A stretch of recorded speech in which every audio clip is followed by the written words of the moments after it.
right, welcoming you to the Kirby on Sports podcast YouTube page for another exclusive interview. But before we begin, we would like to thank our sponsors, as always, Regroup Building Services, PM Plus Reserves, Shenandoah Primitives, and Chief Graphics. Today, I am joined by Washington Football Team postgame host and longtime DC sports broadcaster, Scott Jackson. Scott, thanks for being here, sir. How are you? Good, Josh. How you doing? I'm doing well, sir. It's a pleasure to have you on today. I mean, first and foremost, I got to ask, it's been more than a year with this pandemic. We've been seeing a lot of change. How have you been handling this pandemic? I'm sure it's affected your job in the beginning, but how are you doing in general so far? Well, we're obviously all getting to do this Zoom format, obviously quite a bit. So that's been different. I mean, literally this year I did the post-game show. I guess what I've been doing it 6 years, was year 6 of it. I was in my basement doing it. London Fletcher was usually in New York or in his house in Charlotte. So we're two completely different locations. The callers are wherever they are. The locker room, is coming from the stadium. I mean, so it was kind of nuts. I mean, to do it that way. But, in some ways it was a little bit more convenient. I'm watching a game up in my house. I comfort to my home. I got DVR replay, so I don't have to worry about it. Like sometimes when you're at the radio stations or at the stadium, you miss out on some things, So that part of it was convenient. Obviously, commuting was a lot better. So that was strange. All the stuff I'm doing for Sirius XM and WTOP and when I fill in at 980 or 1067 has all been from home. I mean, literally for the last year. So that's been strange. I did get out, VCU this year. We got to be in person. Unfortunately, I guess it was originally an 8 to 10 game schedule, became a 4-game schedule because of COVID. VCU never had a COVID issue the entire season. The rest of the Atlantic 10 was wiped out on different occasions. Richmond really got it bad. But yet, of course, VCU is the one team who got knocked out of the tournament because of COVID. So, I mean, it was nuts. I mean, I just remember, about a year ago, a little bit more than a year ago now, about 13 months ago, doing the CAA tournament in D.C., and that's when COVID was starting to kind of become a big deal.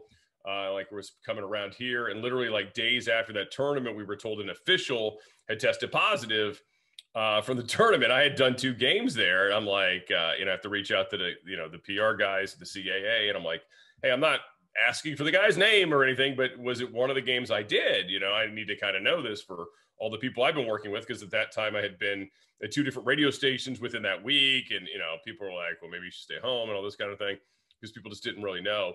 And luckily it turned out it was not any of the games I did, but anyway, it was just, that was just the beginning of it. And I really thought at the time, I was like, oh, this seems kind of like overly sensitive, or are we maybe overreactive? And no, obviously we weren't. I mean, that was just the tip of the iceberg. So, I mean, it was wild. I mean, and it's been tough. I mean, for what I do, I do a lot of tournaments for high school, tournaments over the years, do, college digital stuff for UDC lacrosse, all that's been gone. I mean, it didn't come back this year. And, I had some football lined up last fall that didn't happen because of it, for college football, and same stuff situation now because teams don't have budgets, and then some things that other, regional stuff that I was going to do that was lined up, fell apart because the budgets aren't there now. So it's been tough. I mean, and it's getting better in some ways, and hopefully it will start to come back. But it's definitely been a challenging year to be a freelance broadcaster like myself. No question.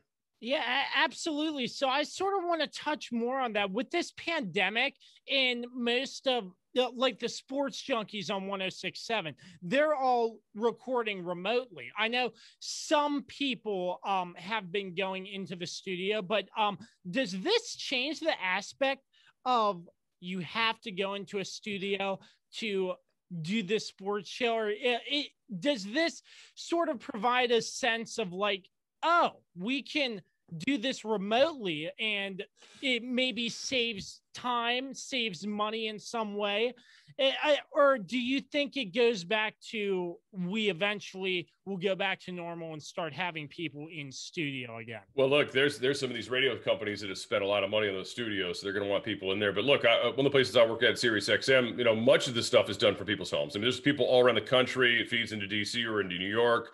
So that's been going on for years there, and they functioned just fine. So they were very much ready for this. They were able to handle it pretty seamlessly, to be honest with you. I mean, there's some things that I hear as a radio person for my updates that would have been in the studio versus home. But I think that 90% of the people have no idea. I for several years when I was in North Carolina, from basically 2009 to 2012 until I moved back to the DC, did shows on 106.7 from the comforts of a third level home in Cary, North Carolina. I had people call me all the time, go, hey, I didn't know you moved back to DC, man. You know, what's going on? Let's go out and all these things. And had no idea. I wasn't in studio for like 3 years until I came back and then going back to ESPN 980 at that time. So, I mean, like, people have been doing it for years. I did a show from the East Coast to, you know, San Francisco for 5 months at one point in my career because, you know, they were in the middle of switching formats and they just needed people. It was kind of nuts. And I never stepped foot in the Bay Area the entire 5 months, but yet did a radio show daily for them. So, yeah, I mean, that stuff's been going on forever. I think the more interesting thing and the more cost-effective thing I think you're going to see teams do with the regionals, baseball, NBA, NHL, maybe don't travel anymore. I mean, the NFL, because it's once a week, maybe they'll get back to it. Although this year our broadcast did every game from FedEx Field. You know, Bram, Julie, and D Hall, they were for FedEx Field every week, no matter where the game was. You know, I don't know if they'll still be that way next year or not, but it could be. It's tough. It's tough calling a football game from a monitor. I had to call a Mystics game from a monitor in August, or it was early September, from Capital One Arena. The team, you know, the teams are down in Bradenton, Florida, and you're watching off a monitor. And the tough part of it is like the little things you don't think about, like the substitutions, like people are checking in. You see that when you're at an arena, which I really appreciated when I was back at Siegel Center this year, was like, you know, even though it was weird because there was no fans, right? There was like 1,000 people or whatever it was, or 250 people, excuse me. And it felt weird, right? But it was like, at least I could, like, from the normal broadcast part of it, for me, you know, hey, I could look at the scores table. I see who's coming in. I see what Mike Rhodes is doing, the head coach. I see, you know, what the other head coach is doing. So, you know, that was great. But like when I was calling those games off the monitor, and I only had to do it one night. I mean, it was, as a fill-in, it was weird. I mean, I got used to it. I got a good flow. Of course, I was with Christy Winter-Scott, who's awesome. So she, you know, she carries the broadcast anyway. But it was just like, after a while, I started listening for the PA announcer to know like who was checking in the game. Cause like, you need to know who the five are, like when you come out of the commercial, because you're not getting a wide shot every time. You're getting like sometimes a tight shot. You only see the team has got the ball bringing it up. You don't see who's set on defense. So it was kind of weird. But, you know, from that standpoint, you know, if you notice that with the Wizards games now, you know, the guys are in the arena when they're at home, they're in the studio at NBC Sports when they're on the road. Same thing with the Capitals. I don't know if that's going to stay normal or not. I mean, look, it saves a lot of money. I mean, it's not cheap to go on the road and do those things. You know, in Masson, you know, same deal. I mean, you know, they save money by not, you know, doing that stuff. So, I mean, that could be the thing that could be the, you know, the way of the future for a while here until like everybody kind of recovers, so to speak, and gets back that money. Yeah, so it seems like you have your hands in so many different places in the sports world. So I have to ask, what made you decide to go into sports, and what led you to come to DC? Were you born and raised here? How did that happen? Yeah, I mean, I was from, you know, I was born in Georgetown Hospital. Awesome. I lived in Alexandria. I lived in, you know, Fairfax County most of my life. Growing up, I went to Stewart High School, which is now, I believe, Justice High School is the new name of it. So I went there. I mean, I was always around this area. I mean, I'll be honest with you, people always say, like, how do you, you know, these amazing stories of how long it takes them to figure out what they wanted to do. Honestly, like, I was fifth grade. I said, man, I want to do sports broadcasting, and I wanted to do it here. I didn't want to go to well, of course there was no ESPN at that time. At that point in my life, there was no ESPN. That's how old I am. No, so even when I was in college, I had a chance to do like this intern thing at ESPN, and I looked into it, and I was going to do it, and then they were like, hey, don't come up here if you want to be on the air. I'm like, well, of course I want to be on the air. Why the hell else would I come up there? And they're like, no, this is for strictly, it's a producer kind of internship. And then at the time I had just been offered a full-time job where I was in Norfolk out of Old Dominion. And I was like, well, this doesn't make any sense. Why am I going to go somewhere, make no money really? I mean, they paid you a little bit a month or whatever and stay in like a dorm basically. And they're telling me that it's not going to help me get on the air, which is what I wanted to do. So I didn't do it. And I was like, hey, and my whole goal in life was like, hey, I want to get to DC. I want to work back in my hometown. So that was my whole thing. I always wanted to work here. So I grew up, I mean, I'm sure you've heard the names like Glenn Brenner, George Michael. These were the people, you know, that were the top people in sports, you know, when I was growing up, you know, Frank Herzog. I mean, they were the guys in town, you know. So I liked watching them. They were great. Glenn Brenner was hilarious. He was more kind of my speed. He wasn't overly serious. He was great. I mean, he was so much fun. I was so sad with the day he died. I mean, he died so young. He was in his prime still. And, and George was terrific for a long time as well. Really loved watching him, and got to meet him a few times over the years working up here, which was always cool. And Frank was always was a pros pro as well. And, did news after he did sports. I mean, he was that good. So it was kind of cool watching those guys. I was like, hey, that's what I want to do. And then, sort of did it. I went into radio kind of by accident. I wanted to do TV first. I interned at a TV station in Norfolk with Bruce Rader at Wavy TV 10. He's a legend down there. And, I was working a lot of weekends there, and the programs, the weekend sports anchor, John Castleberry, who just happened to be the program director of a new sports station in Norfolk. And at that time, like, there's not that many sports stations in the country. Like, we're talking like 1990, 93, 94 timeframe. I mean, there's WFAN, there's WTEM here in Washington, there's the Boston stations, there's a few others sprinkled in the Floridas, and, in Philadelphia, obviously WIP is big, but it's not like it is now, where like every town's got 2 or 3, you know what I mean? It wasn't like that at all. So, I had an opportunity to go intern at this sports station in Norfolk, and I didn't really think much of radio, to be honest with you, at the time. And then I kind of got in, and I thought it was kind of cool, and I kind of liked it. And I also started to realize, especially after doing local TV at a smaller market in Norfolk, where I saw like some nights we'd have like a 5-minute sportscast. It was awesome, it was ready. And then there'd be a thunderstorm on through. And they're like, hey, Don Slater's going to take 2 of your minutes, Bruce. Sorry. So all this stuff that like I had edited or helped Bruce like get together was like just like wiped out, or John or whoever was working. I was like, damn it. Why? Because it's stupid weather. I mean, how hard is it to say it's going to storm, and then we'd get screwed out of our time. So I was like, wow, this happened. And they were like, look, this happens all the time, especially in this market. Maybe in DC or Philly or Chicago, you get in New York, obviously you get your full time, but this happens all the time down here. There's a weather alert, so everybody gets, sports gets thrown to the side. So I kind of learned quickly. I was like, well, maybe this TV thing wouldn't be as great as I thought it'd be. Although, by the way, it pays way better. I mean, I should have stuck with it. But anyway, so I just kind of fell into the radio thing, like I said, and I interned there. They actually paid me a few bucks to run boards and produce some shows, and then it was just. I was in the right place at the right time. I mean, I really believe that. I was fortunate to be there, and I worked with a guy named Jim Dusabella, who was a great writer for the Virginia Pocket for the Washington Redskins back in those days, forever in the NFL. And he started doing a midday show, and I was his producer, and he liked me. We had a good rapport. We knew he grew up in the DC area, so we had kind of similar background. And, he was a football guy, but, he admittedly wasn't really paying a whole lot of attention to the NBA or the, or Major League Baseball at that time. And, he kind of leaned on me, which was good. It got me on the air quickly, and, slowly but surely became, host and co-host. It was a lot of fun. So that's kind of how I just from there, they moved me to mornings, Pete Medhurst and I, who obviously works for Naval Academy and 980, me and him did a morning show together for a while as well, before I ended up going to Jacksonville, because I wanted to get to a pro sports market. And the Jaguars were just taking off at that, starting up at that time. And I literally walked in 96, and they were terrible. I want to say they were like 3-6. That was the year they finished 9-7. They snuck into the playoffs because Morton Anderson slipped on an extra point. New Orleans are a short field goal, which was an extra point field goal, kind of, it was that close, and he missed it. And the guy was, the best kicker in the NFL at the time. Jacksonville sneaks in the playoffs. They go in and they beat the Buffalo Bills and Jim Kelby, Thurman Thomas, Bruce Smith, like all Hall of Famers, Andre Reed. I went to that. I was covering that game. I was there in Buffalo when that happened. It was unbelievable. And I'm like, okay, well, that's great. They're going to get their butt kicked next week because they're playing John Elway and Mike Shanahan's Broncos is the greatest Bronco team ever. They were like 13-3. They were a 2-touchdown favorite.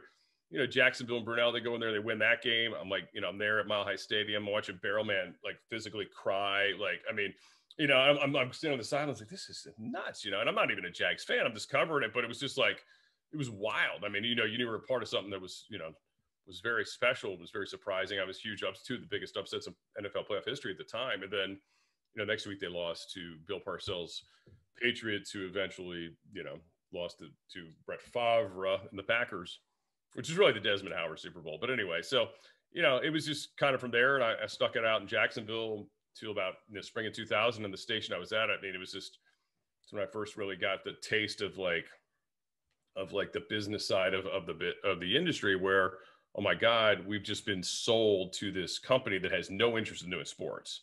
Like, and I knew it immediately. I looked at their profile. And I was like, guys, telling the guys that work together, they have 0 sports stations. Wow. They're all news. They're all talk. I go, we're in trouble. Like, I'm serious. I don't know how you guys feel about this. And then immediately they started making cuts.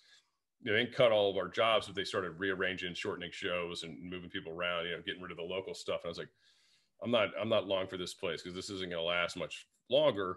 And that's how I really made the effort to start reaching out and trying to get other places. And I got back to DC, where I'm from. I went work to, at that time, was Sports Talk 980 WTEM. And Todd Castleberry was the program director, who is the brother of John Castleberry, who I worked for in Norfolk. So again, small world.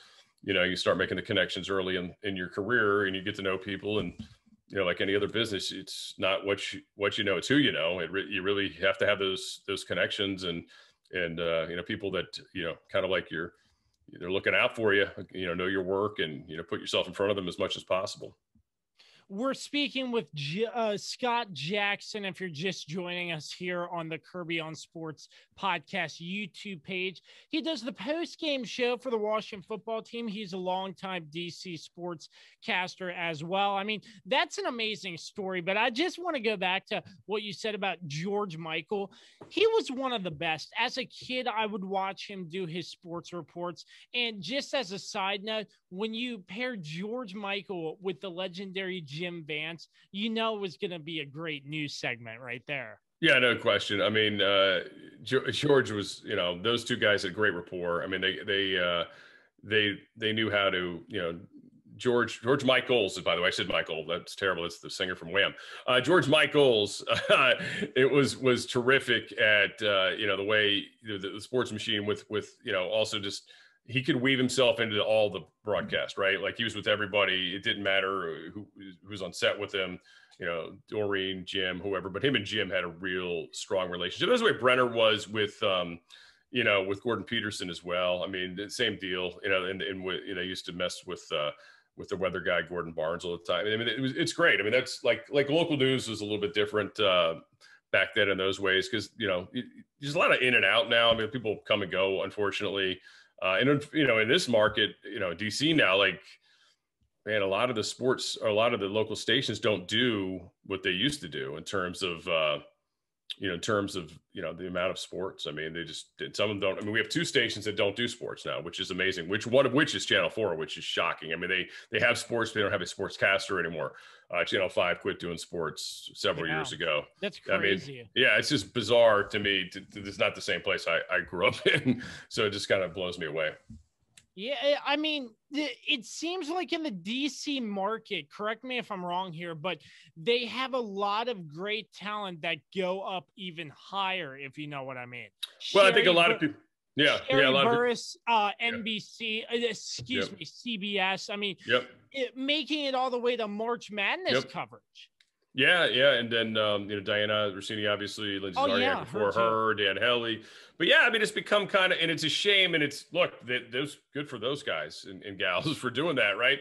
But I think part of it too is just because the budgets or the importance, and ESPN's had a lot to do with this because it's just so big, and obviously now you can get sports at a lot of other places. And the old days of like, hey, I got to watch George Michaels because I need to see what the Bullets did or the Caps did. That just doesn't exist because you watch the game live, or you can watch the highlights on your phone. You've seen all that stuff.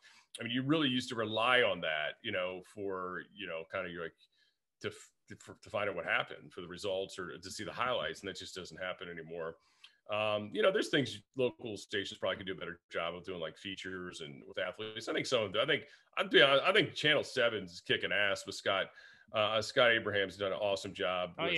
They've really dove into the high schools, and they do a good job of features. I love the News Channel 8 stuff, or with what they do with the sports shows and stuff like that, a little more long form.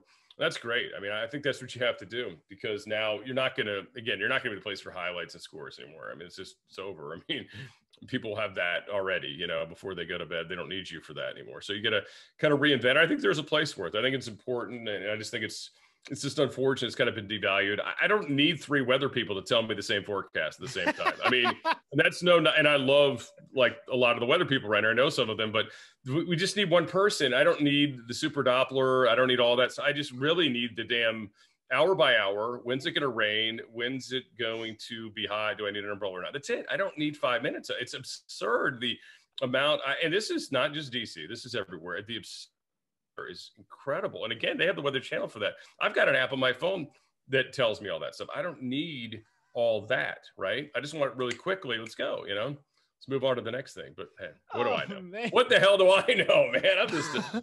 I'm just a guy looking to work, Oh man. Oh man, that was so about the weather. I love it. I love it. Why do you need two people to do one forecast? It's absurd. It's absurd. I love it. So going back, shout out to Scott Abraham and ABC7. They do a terrific job, like you said. But station that does big coverage like the Nats, the Caps, the Wizards, doing all these features, and they have time to cover all these high school games. And you know how the high school seasons have gone.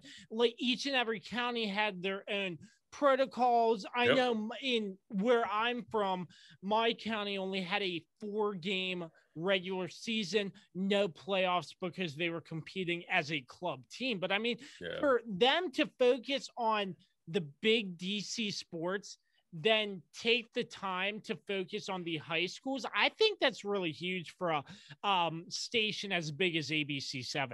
Yeah, I think it was smart too. I think it was smart because it's different. It separated them from everybody else, and they've been doing it for a while. Look, I mean, Scott was doing live shots here before the pandemic at the high school near my house, Stonebridge. My kids went to one son's already graduated from there a couple years ago, and my other son's there now. But yeah, it's great, man. I mean, he just, look, they figured out you got to get in the community, you got to get your hands dirty, you got to get on the ground, and they're very good at that. And I love it.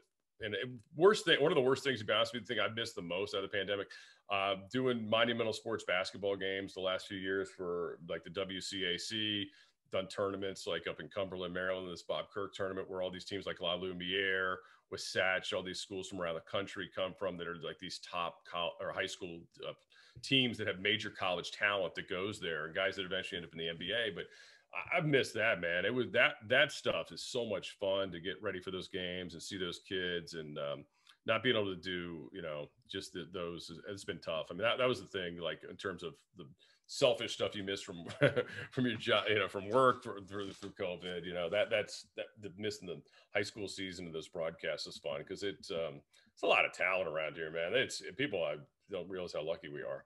Oh yeah, absolutely. You said Stonebridge. That's not too far away from Briar Woods, where Baltimore's quarterback. I'm losing his McSorley. name. Yeah, McSorley. Yeah, yes, Trace. Well, of course, Jonathan Allen. Stonebridge is owned. Well, I had no clue about that. Oh yeah, Washington Football. Yeah. Oh, so wow. No, there's been a lot of big time players, and there'll be more. I think Stonebridge quarterback this year is committed to Clemson. So wow, they're in the state semifinals this weekend. So it's they always have big time players in the whole county. I mean, in Briarwoods, where Broad Run, I mean, all of them, and they've all put out some big time players. Blast from the past, when Josh Norman used to be a Washington footballer, he made an appearance at Woodgrove High School. I don't know if you remember that, but that showed up on. Yeah, that showed up on a Fox NFL Sunday pregame segment. He was out there at Woodgrove High School with the whole football team. Nice. I was like, you've got to be kidding me. That's 45 minutes away from my house. Yeah, and it's like in the middle of a bunch of fields. Like you drive out there, you're like, where are we going? I mean, I went out there. My son had a lacrosse game out there several years ago, and I was like, I can't. My GPS is playing a trick on me. There's no way there's a high school back here. But yeah, it's beautiful. It's a beautiful school. I mean, it's this county is like blowing up. I mean, and they've built these high schools. It's absurd. Just from the area we're in, where they had the cutoff when Riverside showed up, and Riverside's a powerhouse in lacrosse, and it hurt Stonebridge there, but then Stonebridge is still a powerhouse in football, and it's like the yin and the yang. But it's incredible. The growth out here and the athletes, they continue to go out here. And of course, Paula 6 moved out, on the other side of 50, which is in Loudoun County now too. And they have a huge place. And I was looking forward to going out there and calling some games this year, but again, part of not having a season, unfortunately, I couldn't check it out. Unfortunately. So I mean, I got to ask, with a freelancer like you doing so many different things. I mean, I have no clue about freelance work in the sports industry, but I assume you have a lot more flexibility on what you can and can't do, as in comparison to if you're locked in, I would assume Yeah. contractually with a station or a network or a radio station. How does that work? And do you have flexibility to do sort of what you want to do? Yeah, I mean, you do and you don't, because you still have to be hired, and you still have to, still have to grab those gigs, and you're always feel like you're always on the hunt, so to speak. But yeah, I mean, look, I mean, before March of 2020, I had the best year as a freelancer in my life. I mean, I was rolling, and look, it wasn't by choice that I became a freelancer.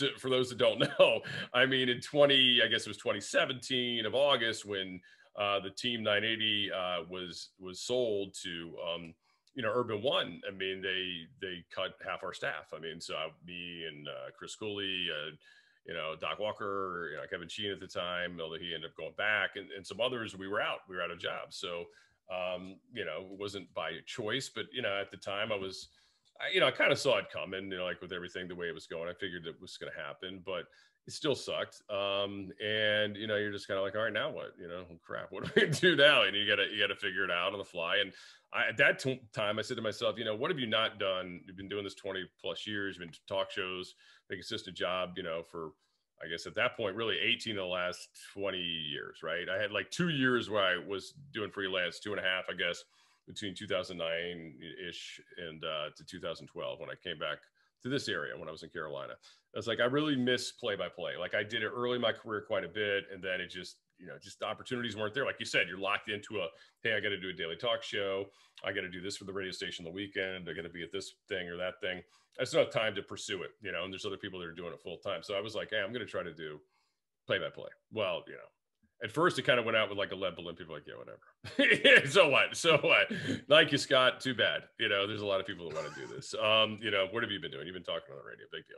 And I was like, look, but part of like, anybody can call this stuff when it's going well in a game, but when when there's time to fill, when there's like, oh my God, we have a technical issue. Like, this is where like the talk show hosts are better on the play-by-play call than say some robotic, like I got to call exactly what's in front of me guy. So that's where I kind of felt like I could, like I could do it naturally. I mean, I had done it well before. So anyhow, I lucked out. I'm not going to lie. I mean, the VCU thing, I just, right place, right time. I called a lot of people in this state, and they're like, yeah, whatever. And they weren't interested, or had people that were longtime people at the schools. And I get it. That's great. I wasn't trying to take anybody's job, but it was, hey, if anything popped up, just keep me in mind. And I did that with VCU, and it just so happened their guy, he left, went to Boston, took a job at UMass, and they're like, hey, we need somebody to do these TV games. We'll give you the first 2 or first 3. We'll go from there. And they had a 10-game schedule that year. And, after the first game, the guy came over to me and he said, they're all yours. You're great. Thank you. Let's keep doing this. So I appreciate Robbie Robinson, who's a radio guy down there, for taking a chance on me and, sticking with me. So done that for the last 3 years. It's been fun. And that opened up the doors to do some, like I said, like high school tournaments, Mystics fill in here or there, whatever, just be ready for whatever it may be. And doing this great. I mean, for years I've been doing tennis. The City Open in DC, and the on-site stuff, just doing interviews and stuff with tennis, which is fun, to jump into, just once a year. And then that turned into the US Open 2 years ago. And of course, last year with COVID, nobody could really be on site. So I did some stuff for those guys remotely. This year, it looks like we're back on site up at, up the US Open, which would be awesome, up at what is an amazing facility up there in New York. So I'm hoping that everything stays the course and we get to go back up, because that's obviously the best event of the year. So I want to discuss really quickly about VCU, because I know VCU was the one and only team that was knocked out of the tournament due to COVID protocols. Obviously, I know this is probably something that wasn't like a violation of team protocols. It's just something that sort of happened to the team and somebody got COVID. Well, so they were in the tournament. Obviously, they had the tournament. The A10 tournament was in Richmond at VCU and at the University of Richmond, 2 spots. Everybody was tested throughout the tournament. Everything's okay. The two champions, VCU and St. Bonaventure, they play each other in Dayton a week later. So they're like, okay, we'll give you a week to pause, get testing in, everybody fine. They get up there, but apparently up in Dayton, there was a hotel. It's been reported a lot that they stayed in, that one of the officials who tested positive was staying in as well, that was not doing a really good job of the protocols. It was overly crowded, first of all. They had too many people there. There was people not masking up. I think some people from the women's tournament also stayed there. So anyway, it was a big problem. They're pretty sure that's where it came from. And the test obviously showed up a few days later when they're in Indianapolis, 5 days. And usually that's when the COVID positives come out anyway.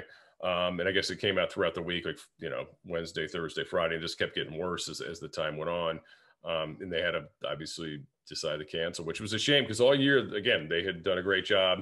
I was always asking Mike Rhodes, what are you guys doing?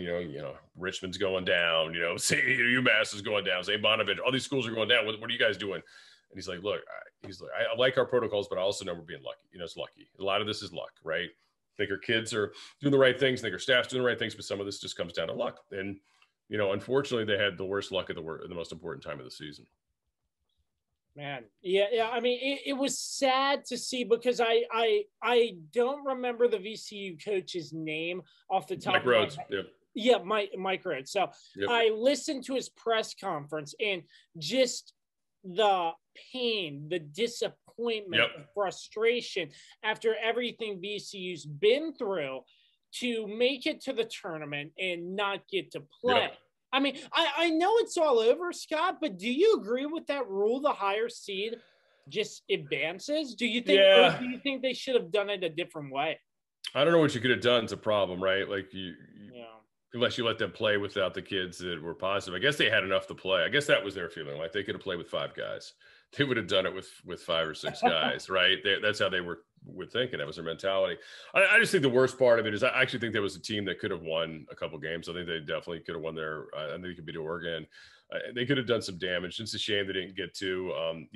Bones Highland, who was their best player, was the A10 player of the year. He just went pro. He announced it this week, and he's not coming back. He's hiring an agent. So that was it. I mean, his career ends with a loss in the A10 championship. Hey, you get the bid, but you don't get to play the game. I felt for him.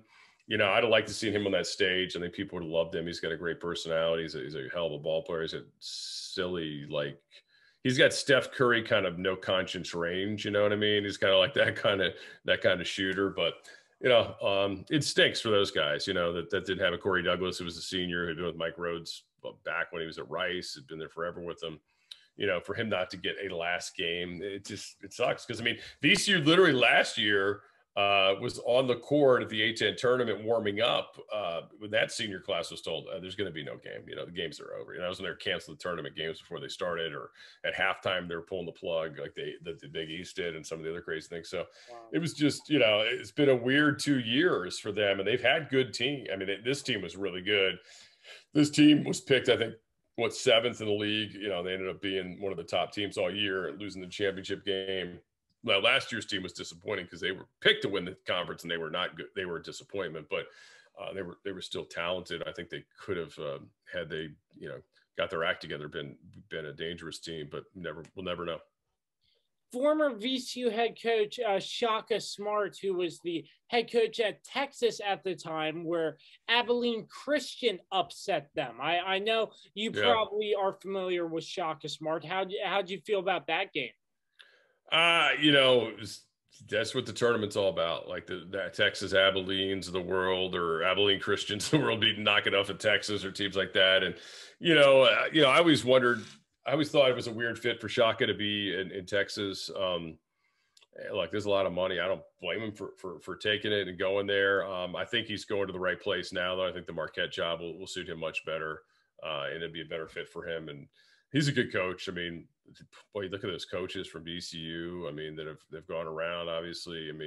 They're great at hiring coaches, too. Mike Rhodes has been really good for them. It's just like everybody they hire seems to be successful. Now they've got assistants, doing well. And of course, Will Wade down at LSU, not without some controversy, has done very well as well. And you know, Anthony Grant's been a really good coach. I mean, Jeff Capel's a good coach. I mean, just look around at the people that come through VCU that have done well, and it's impressive. I mean, if I ever needed somebody to like, okay, I got to make one hire, I'm going to go, all right, who's the VCU basketball search committee guy? I need him. That's who's coming.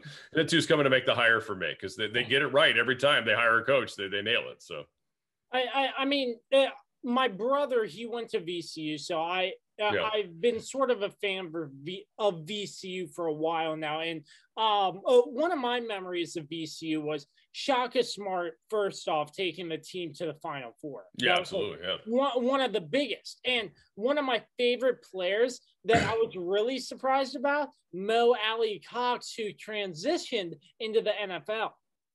Dude, that's a great story. That. That's a tremendous story. So here's the thing. He played football like in high school, like in ninth grade or whatever, right? But he had not been tackled for like 7-8 years. I mean, that's the thing. Like, it's one thing like, hey, you look good in pads, you can run the route, in the pro day, catch the passes, you're good, you're fluid athlete and all that stuff. But then the second you come over the middle, even if you're a big guy and you're focused on the football and you got to catch it, then bam, you get hit, and that's the whole thing, right? And blocking and all the other things that go along with being a tight end in his case. I mean, he's been really impressive. I mean, he's been a great story. Obviously everybody points to Antonio Gates, the Tony Gonzalez is the world that made that transition basketball to football, Jimmy Graham. But then there's guys like Jai Lewis, the kid at George Mason, who tried to do it, never made it. There's a guy, the Washington football team just signed. We'll see if he's any good. I mean, there's always these guys that come along that try to make the transition that fail at it. But the ones that do it, you're like, wow, because it's not easy to go from that. I saw Jimmy Graham play ACC basketball, at Miami, and he was a 6-4 kind of guy. Like, he was like 6 points, 4 rebounds. It was nothing amazing. And then here he is. It's been a terrific tight end most of his career in the NFL. He's kind of slipped off, I should say, the last several years. But when he was in New Orleans, I mean, nobody was more dangerous. Absolutely. So, great stuff so far, Scott. I have to ask, just randomly, you do just about everything: radio, TV, play-by-play. What's your favorite? I think now play-by-play. I've really kind of gotten comfortable doing it more so each year, and I would just like anybody else that does it. It's the reps, man. You need the reps. You want to do it more. You just want to keep pushing yourself. And I always felt like I like doing football. I did some CAA football for a few years for NBC Sports, or excuse me, CSN back then. And I loved it. And I always thought it was I thought for me, football came easier than other sports. But then now that I've been doing more basketball last years, I really enjoy it probably as much as anything. And I like doing lacrosse. I mean, unfortunately, again, with COVID, we haven't been able to do it this year. But whether I've done some Team USA stuff for some showcases, and did the, like I said, I do UDC for their digital, which is D2. And then the high schools around here are awesome. I mean, WCAC's got some great high school lacrosse. The IAAC is really good as well. So, I mean, all those Catholic leagues, private, academies, they're excellent level. So I like doing that too. It's a fast sport. I mean, that's why Joe Beninati's the best at it, because it's hockey. I love watching Joe B and listening to him do the Caps, but I really enjoy Joe B doing lacrosse on the Big Ten Network. I mean, oh yeah, because he's the best. I mean, that goal call from Logan McNanny. I'm sure I botched his name there, but still, from 60 plus yards out, and Joe B is on the call.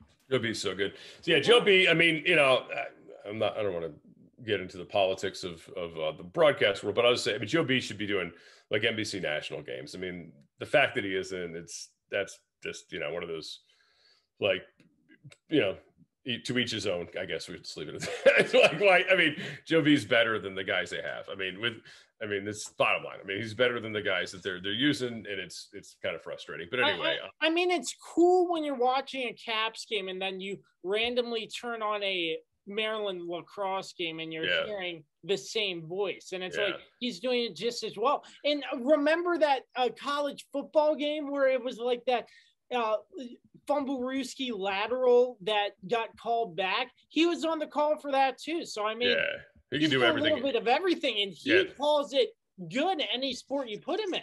Yeah, he's a great dresser too. But I like it. The lacrosse. I actually have talked to Joe about lacrosse, and I learned he's a really good guy to just bounce stuff off of. Somebody trying to be halfway decent at play-by-play like he is great at it. So yeah, I love him, man. I think he's great. I think we're lucky. I mean, I think we're lucky with him. And have him on the Cavs, him and Locker, and I'm glad they haven't screwed that up and broken that broadcast up, because they used to have a great broadcast that did the Wizards, and they torpedoed that for some stupid reason. I know. At least Steve Buckhantz is doing well for his podcast. I love that him and Phil are back together again. Yeah, I'm glad that him and Phil are together. They should be doing the games. I mean, you know, it doesn't. It sounds like an out of town broadcast. If to be honest with you, I don't listen to it much. Not my thing anymore, so unfortunately. Yeah. So part two to my question, you're out of everything you've called, what is the most exciting moment you were able to call a game? The most exciting game you've called anything. Most exciting game I've called anything. Let me see. Well, that might be a loaded question for you, but yeah. Well, so last year I did. Okay, so I went to Old Dominion. Okay, so I'm at the game's at Old Dominion. They're playing James Madison. James Madison. When I went to Old Dominion, that was a big rivalry. I mean, they were, you know, there's some really good games over the years. Lefty Driesell was the coach there. At Madison, you know, ODU, we had Oliver Purnell and then Jeff Capel. Anyway, the second, and, you know, so we had some really good games over the years, but this is, you know, and Madison coming in the game, they were young, they weren't all that good. ODU was, they were actually playing pretty well at the point. But anyway, so Madison's kicking their ass most of the game. I mean, this is like, it looks like it's going to be a blowout. It's like it's going to be a nothing kind of game. ODU kind of picks away at the lead. They get a shot off literally at the buzzer from three, goes in. Kimberly Curry hits it, and, you know, it's one of those bang, like, you don't know, like, until they get a replay if it is. So I call it like it's a winner, right? You know, like they stole it, and it's like, it's crazy, you know, exhilarating kind of thing, because it's a wild game or whatever, people going crazy there. You know, and of course, like, I look over at Jeff Jones immediately, and he's just kind of like, he didn't celebrate. I was like, that's bad. Yeah, you know, as I'm kind of finishing the call to say, I think ODU had won the game, and I'm like, well, I better kind of hit the brakes really quick, right? And my partner, luckily, Stan Luter's veteran broadcaster, he kind of like, well, let's wait for the replay.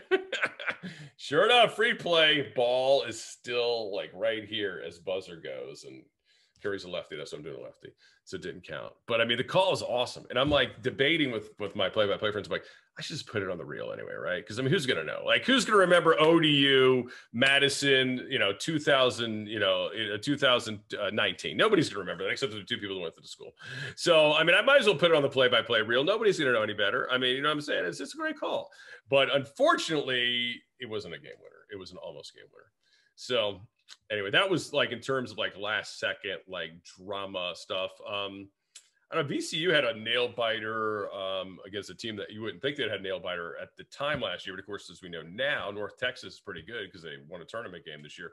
But they had a really tough one against North Texas last year that went down late. We had I had some fun calls of that one. And I think there was a game, Hofstra damn near beat VCU 2-3 seasons ago now. That was a fun game to call. That was, I mean, Hofstra was a good team, and that team ended up going to the tournament the next year, not that year. But anyway, so of course they got in the tournament, but they didn't get to go because they won their conference. One of the few conferences actually played in 2020. But yeah, I mean, I haven't, you know, like I said, I haven't called the ACC or anything like that, so I'm not gonna have anything like crazy memorable. I'm not gonna have a Christian Leitner shot or anything. But you know, those kind of games. You know, as a post game host for the Wizards back in the day, you know, I was at United Center. Gilbert Arenas beat them in Game 5. You know, I saw the 2 years when Jordan played here when he, you know, was an old man, but he could still put up 50, 51 as a 40-year-old and 45 in back-to-back nights.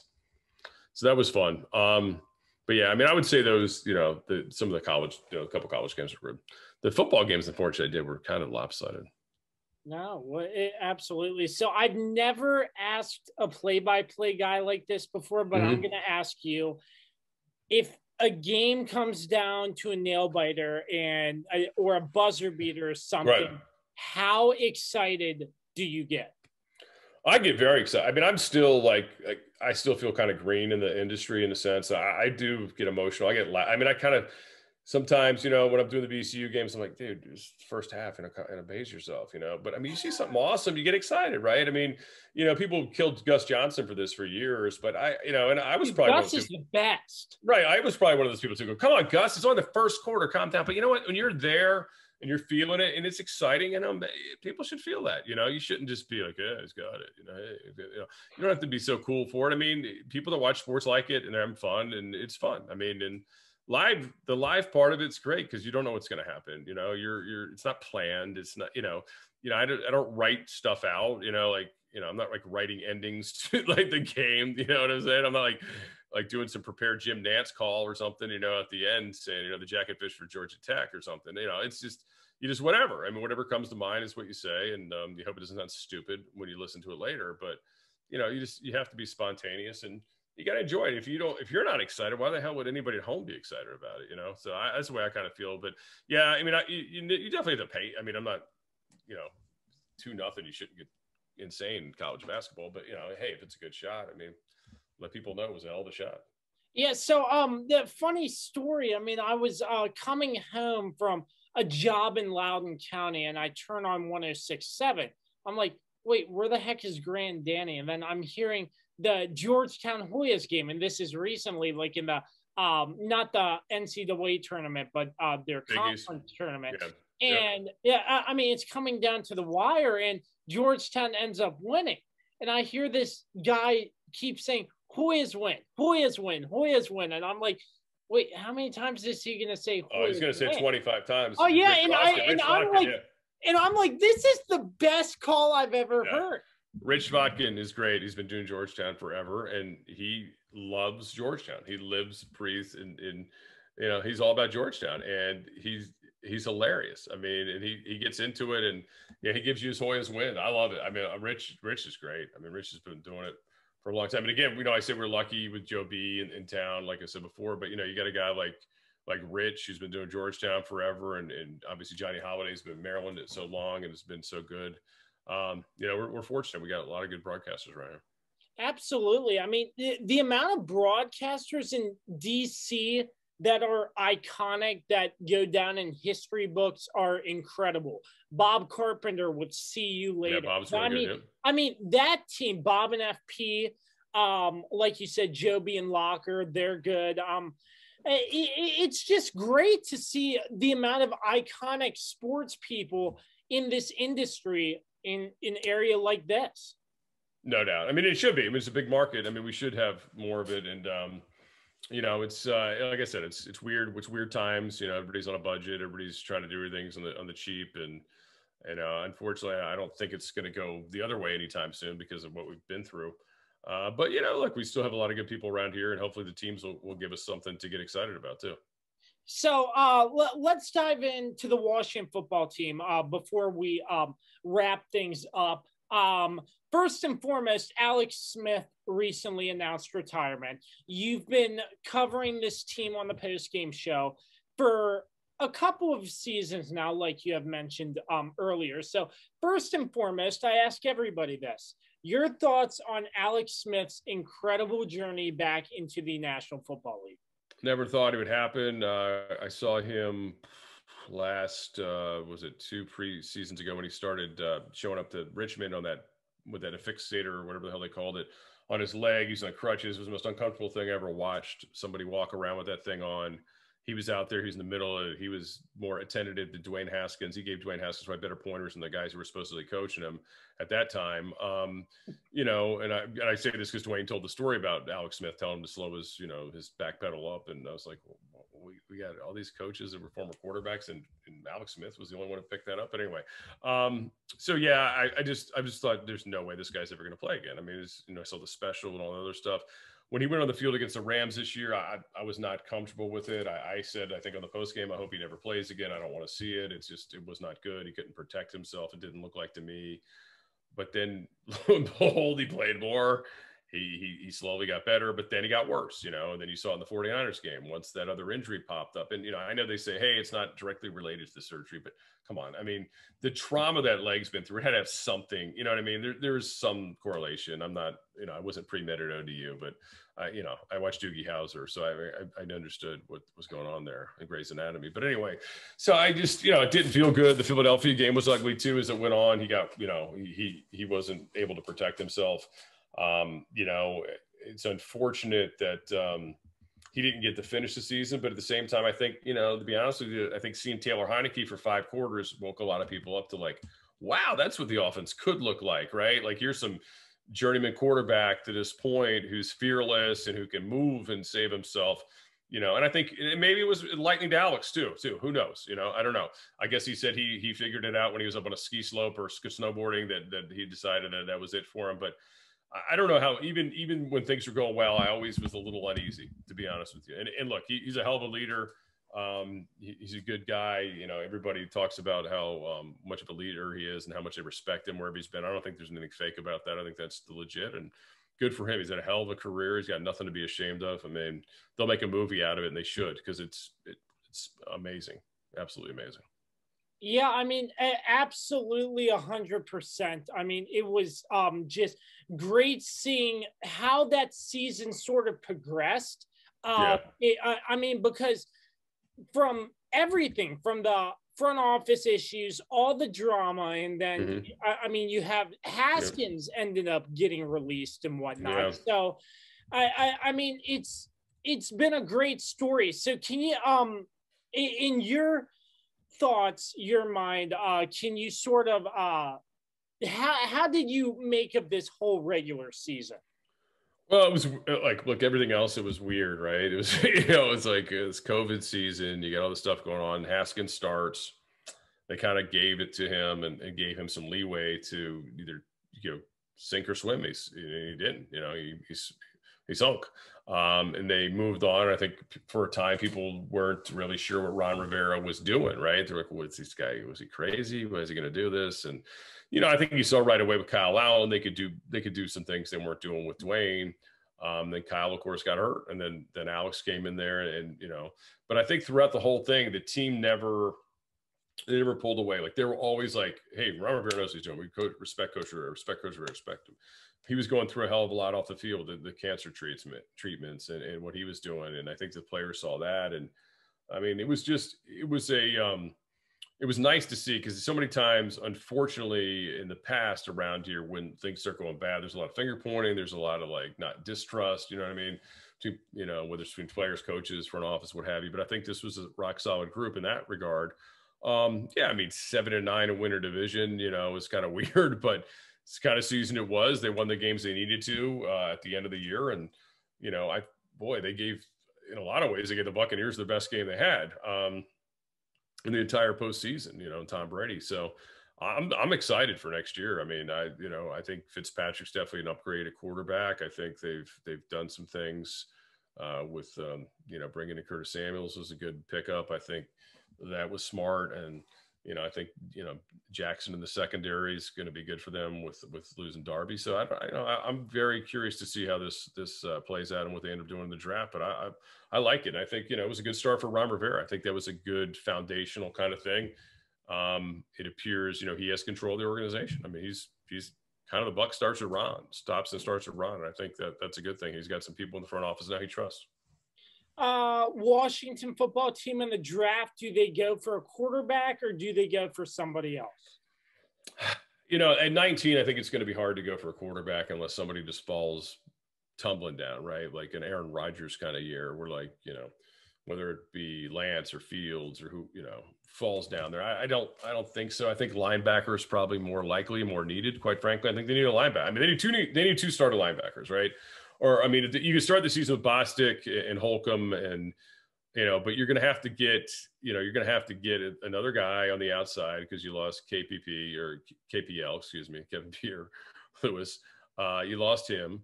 And Bostic needs to probably at some point be replaced. Maybe not immediately, but I think they do need to get a younger player there in the middle that can run a little bit better than he can. They need to get somebody on the outside that can run too. So I think that's going to be intriguing. because I think you probably could draft 2 linebackers in this draft and 2 guys that you feel like can play at some point. Maybe not immediately, but at least one of them will get an opportunity to start, I think. And then, you know, see how it goes as the season goes along. But that's the thing that's interesting to me. I know it's not as exciting as taking a quarterback or, you know, another receiver, but to me, that's the bigger need. Yeah. So most recently, the Washington football team picked up tight end, Samus Reyes. I mean, this kid, it seems like he has an amazing story. He came to the United States at 14 years old from Chile, and he had a dream to play in the NBA. And apparently he started training because everybody was telling him, oh, you should go into the NFL. You're built, you have the body, you have the speed.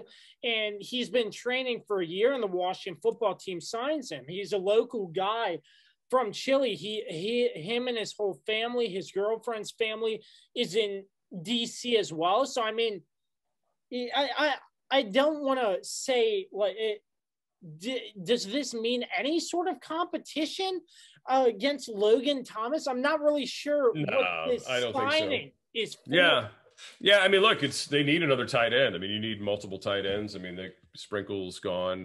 Not that he was doing a whole hell of a lot for them, but they need another tight end. You need you need multiple tight ends. You know, still Logan Thomas is the guy transitioning in a sense. He had a great year last year. But, you know, he's still got ways to go to be an all-around tight end. I think Reyes is an interesting prospect, but like we were talking about earlier with AlieCox, Antonio Gates, Jimmy Graham, those kind of guys, you know, for every one of them, again, there's a guy Lewis kind of player, you know, kid from George Mason who didn't make it. I mean, there's others that they didn't make the transition. So we'll see. I mean, again, he might look great running in gym shorts and shells, you know, with a helmet on catching the ball, but until somebody, you know, like Landon Collins or, you know, Cameron Curl comes across the middle and knocks him in his chest plate, we don't know if he can play the game. I mean, that's the truth. I mean, so, you know, it all looks good in shorts and, you know, and shells. So wrapping things up here, I want to get your thoughts on one final thing.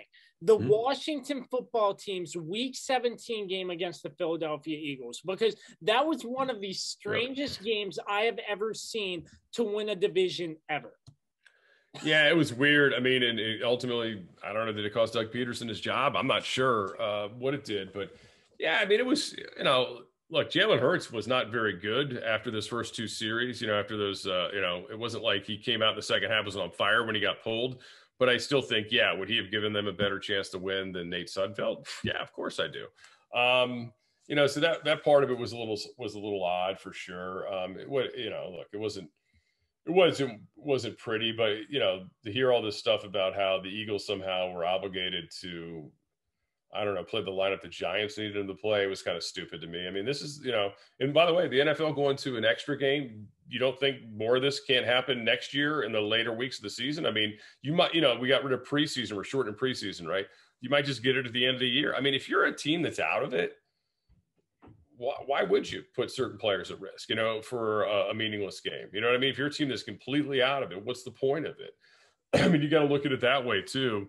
And, you know, sometimes draft capital, draft positioning, you know, you know, Eagles were down low. They were able to move back and get extra picks out of it. So what if they would have played that game to win and they would have lost, 3 slots or whatever? Maybe they can't make the trade they made. You know what I mean? So you still have to do what works for you. That the whole, I don't know. I thought it got kind of tired after all. It was funny at first, you know, joking around about like what the Giants were thinking and all this stuff. I'm thinking to myself, well, the Giants, they won 6 games. And what the hell are they at home really thinking that they deserve to be in the playoffs? I mean, I felt kind of weird about the Reds, you know, the Washington team at 7-9, but God, a 6-10 team. Are you serious?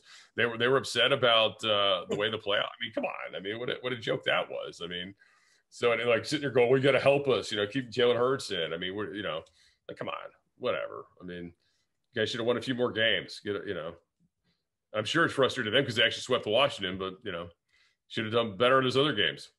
Yeah, absolutely. Once again, Scott Jackson, you can follow him on Twitter at Jackson Sports. A great interview, Scott, as we wrap things up here. Once again, we really appreciate you coming on and for your time, sir.